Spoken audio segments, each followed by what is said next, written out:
आज की कहानी बहुत ही स्पेशल होने वाली है, लेकिन वीडियो शुरू करने से पहले मैं आपको एक बात क्लियर कर देना चाहता हूँ। कुछ लोगों का यह कहना है कि कहानियाँ मनगढ़ंत होती है या फिर वो रियल में नहीं होती, लेकिन आपको शायद पता होगा कि सबका देखने का, सोचने का अलग अलग तरीका है। सब अपने हिसाब से हर बात को सोचते हैं और करते हैं, लेकिन कोई कहानी झूठी है, सही है, उस बात से हमें कोई फ़र्क नहीं पड़ना चाहिए। हमें सिर्फ इतना फ़र्क पड़ना चाहिए कि वो कहानी हमें क्या शिक्षा दे रही है और उससे हम क्या इंस्पायर कर हो सकते हैं। सिर्फ ये बात अगर हम सोचेंगे तो शायद हम कुछ उससे बेहतर सीख सकते हैं, कुछ बेहतर अपने ज़िंदगी में एक नए विचार को ला सकते हैं। लेकिन ऐसा करेंगे तभी जब हम उस बात को समझेंगे।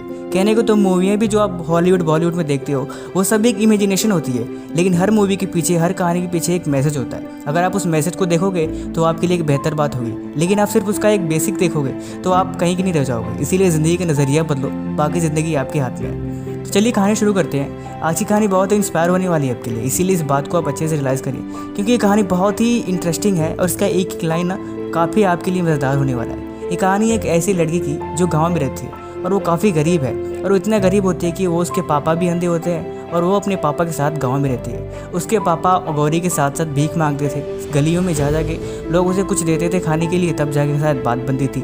गौरी पापा के अंधे होने की वजह से कोई उनको काम पे भी रखता था, क्योंकि काम पे जब उन्हें दिखाई नहीं देगा तो काम पे कौन रखेगा। गौरी उनके साथ साथ चलती थी, वो भीख मांग के अपना गुजारा बसर करते थे। कुछ दिन ऐसे गांव में महामारी सी फैल गई। इतनी महामारी हो गई कि लोग एक दूसरे से मिलना जुलना या फिर छूना पसंद नहीं करते थे। लेकिन गौरी बगल के पड़ोस में जाती थी, उसे पढ़ने का बहुत शौक था, लेकिन वो बगल के जाती थी, एक लड़का था आंटी का, उनके साथ बैठ के पढ़ती थी।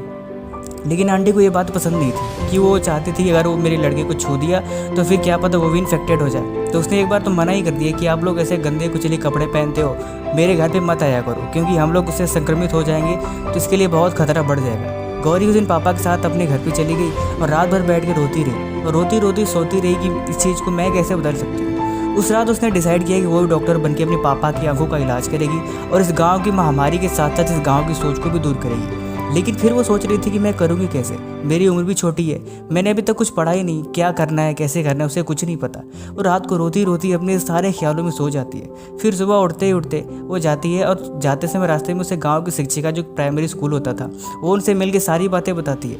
वो बहुत अच्छी औरत थी, उसने उनकी मदद की और उनका दाखिला, छोटी सी लड़की का दाखिला स्कूल में करवा दिया। गौरी को मन ला के पढ़ाई करती थी और पढ़ाई करके कि हर साल नंबर अच्छे लाती थी। ऐसे करते करते उसने आगे तक की पढ़ाई करी और साथ को जब सुबह आती थी वो, तो सुबह आते हुए टोकरी में ले जाके खिलौने बेच बेच के पैसे गुजारा करती थी।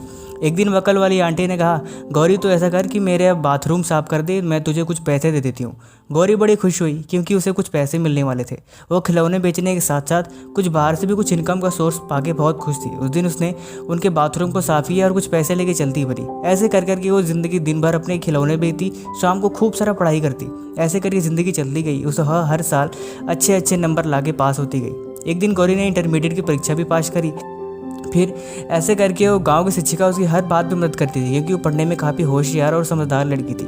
उसे हर बात पे गाइड करती थी, हर चीज़ उन्हें बताती रहती थी कि कैसे क्या करना है और कैसे करना है। एक दिन ऐसा हुआ जब गौरी ने एंट्रेंस एग्ज़ाम दे के और मेडिकल की पढ़ाई करने के लिए शहर के रवाना होना चाहा। उस दिन उसके पापा और उसके शिक्षिका ने, दोनों ने उसको गाँव के लिए अलविदा कहा। वो गाँव से शहर के लिए चली जाती है, लेकिन उसे साथ में स्कॉलरशिप मिलती है, जो उसके लिए बहुत अच्छी बात थी। वो शहर चली जाती है। लगभग कई साल बीत जाते हैं। गांव की महामारी इतना हद तक बढ़ जाती है कि गांव के लोग संक्रमित हो के उनका हालत बुरा हुआ पड़ता है। अब तो गौरी के पापा भी सही से खाना भी नहीं मिलता था उनको, कैसे कैसे अपनी ज़िंदगी गुजारा बसर करते थे। एक दिन ऐसा ही हुआ कि काफ़ी लोग संक्रमित हो गए, हॉस्पिटल में भर्तियाँ होने लगी। गाँव का कोई भी डॉक्टर या फिर उस एरिया कोई भी डॉक्टर जहाँ किसी का इलाज नहीं करता था।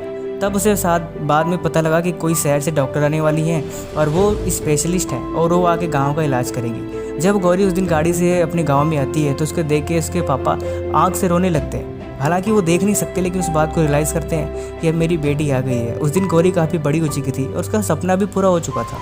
लेकिन सपना के पूरा करने के साथ साथ उसके अंदर की जो काबिलियत, उसके अंदर एक जो लगन थी, वो चीज़ हमें अगर देख जाएँ तो वो हमारे लिए काफ़ी बेहतर बात होगी। उस दिन उस गौरी ने अपने पापा की आंखों का इलाज करके उस गांव के हर एक मरीज के लिए एक हॉस्पिटल भी खोल दिया, और हॉस्पिटल खोलने के साथ साथ उन सबकी सेवा करके उनके आज वो गांव की सबसे प्यारी और दुलारी लड़की थी, क्योंकि गांव में सब उसकी इज्जत करते थे, सब उसे चाहते थे।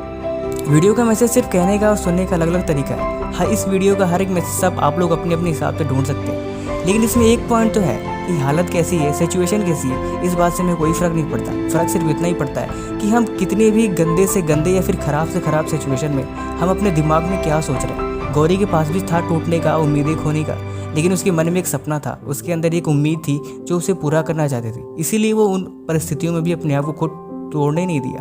बाकी स्टोरी कैसे लगी कमेंट कर जरूर बताएं, और इस वीडियो को हर बार की तरह जरूर एक फ्रेंड के साथ शेयर करें जो वाकई इस कहानी के लायक हो। बाकी थैंक यू सो मच।